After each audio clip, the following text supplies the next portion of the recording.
High ব্রন, আমি সিয়া। তো আজকে লাস্ট স্কুল, আর আজকে মার্কশিট নিতে এসেছি। তো আজকে আমি কি করলাম, কি আনন্দ করলাম তোমাদের সাথে অবশ্যই শেয়ার করব। তো গাইস, ব্লগটা স্টার্ট করা যায়। মোটামুটি প্রায় সবাই জানো যে 8 তারিখে আমাদের অনলাইন রেজাল্ট আউট হয়েছে, আর 10 তারিখ স্কুল থেকে যে মার্কশিটটা আমাদের দেবে সেটা রিলিজ হয়েছে। তা সেই কারণে গিয়েছিলাম স্কুল থেকে মার্কশিট নিয়ে বন্ধু বান্ধবের সাথে প্রচুর আনন্দ করে বেরিয়ে পড়লাম একটু ঘুরতে যাবো বলে। আর যাওয়ার সময় ফেলে গেলাম আমাদের 8 বছরের স্মৃতি। এই স্কুলে প্রচুর কিছু জড়িয়ে আছে আমাদের।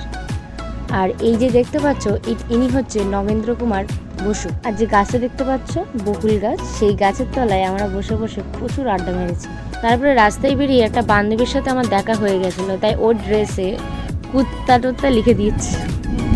তারপরে লিখে দিচ্ছিলাম আমার বেস্টের পিঠে বহুত কিছু লিখেছি গাইস, তোমরা দেখতে পাচ্ছ।